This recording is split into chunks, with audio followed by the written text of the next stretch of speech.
All right, let's dive right into this explainer and completely transform the way you look at cooking. We so often think of cooking as this sort of mystical art form, right? A guessing game of pinches and dashes where some people just magically have the touch. Well, today, we're going to reframe that entirely. We're going to turn your kitchen into an exacting laboratory. By understanding the precise science of heat, we can literally eliminate the guesswork and start engineering our meals with absolute predictable confidence. So, what is that invisible ingredient that constantly ruins our meals? Understanding and mastering precise temperature is the ultimate secret bridging the gap between basic kitchen failures and professional level results. Think about it for a second.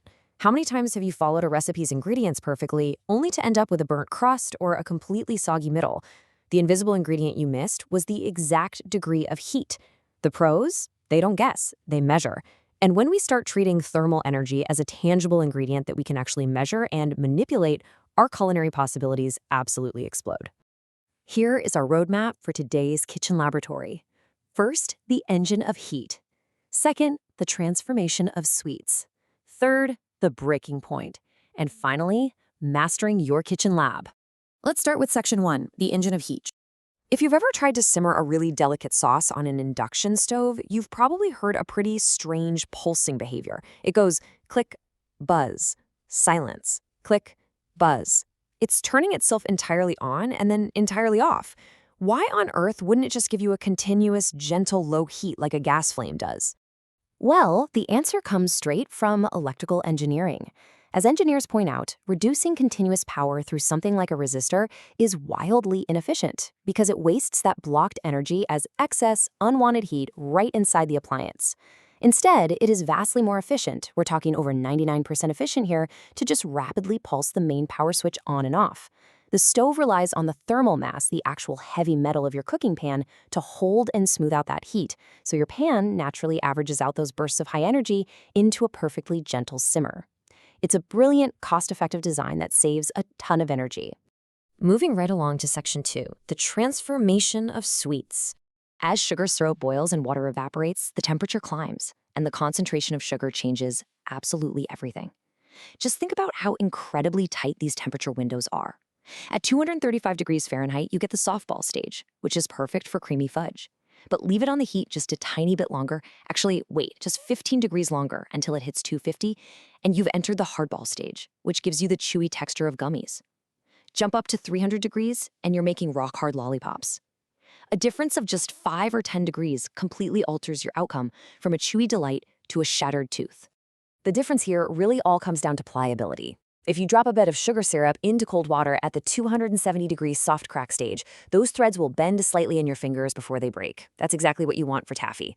But push that heat to the 300-degree hard crack stage, and those threads will immediately snap with force when handled. It is a completely different physical structure, and it is dictated entirely by your thermometer. Because just a few degrees can completely ruin your candy, your thermometer absolutely must be dead on. You can calibrate it with a super simple test. Insert it into a pot of water without touching the sides, bring that water to a rolling boil, and wait 5 minutes. At sea level, it should read exactly 212 degrees Fahrenheit. Now, if it's off by, say, 3 degrees, your thermometer isn't broken. You just need to adjust your recipe mathematically to hit the true temperature. But here is a pretty wild twist. The atmosphere itself might actually be messing with your cooking.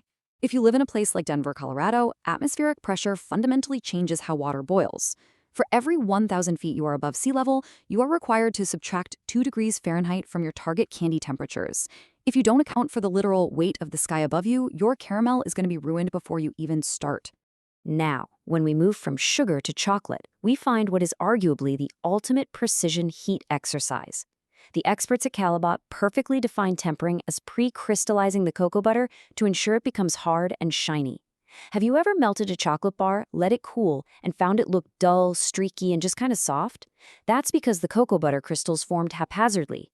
By bringing chocolate through very specific temperature curves, we literally force the cocoa butter to stack into a tight, glossy, snappy crystal structure. Successfully tempering different types of chocolate requires highly specific temperature curves. Consider the maximum working temperatures for a second. Dark chocolate is your most robust player. It can handle being held at 34.5 degrees Celsius while you work with it. But delicate white, ruby, or gold chocolates, they tap out at 31.5 or 32 degrees Celsius. If you push them past that final temperature, you destroy the crystal structure you just painstakingly built, and you have to start the entire melting and cooling process all over again. Okay, section 3, the breaking point. Hitting an oil's smoke point isn't just about setting off your smoke alarm and annoying your family. When oil smokes, it is actively breaking down. You are fundamentally destroying the fat molecules. This totally ruins your food's nutritional profile, and it blankets your perfectly good steak or vegetables in acrid, bitter chemicals. There is just a massive variance in heat tolerance across different fats, which is exactly why you need a survival guide for your ingredients. Take butter, for instance. It taps out and burns at just 302 degrees Fahrenheit. It's fantastic for gently cooking eggs, but if you drop a cold steak into a pan of butter cranked to high heat, you're instantly going to create a black, bitter mess. On the totally opposite end of the spectrum, refined avocado oil can take a blazing 520 degrees before it even breaks a sweat.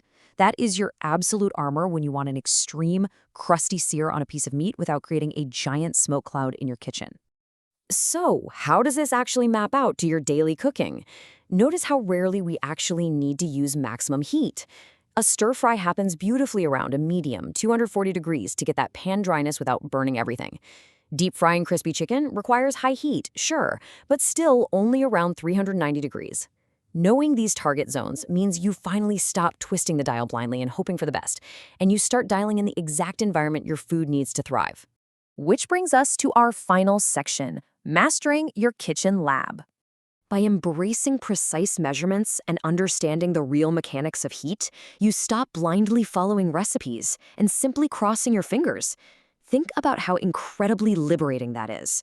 When you know exactly what is happening in the pan, when you know for sure your avocado oil can take the heat, or that your sugar is exactly at the soft ball stage, you start cooking with absolute predictable confidence.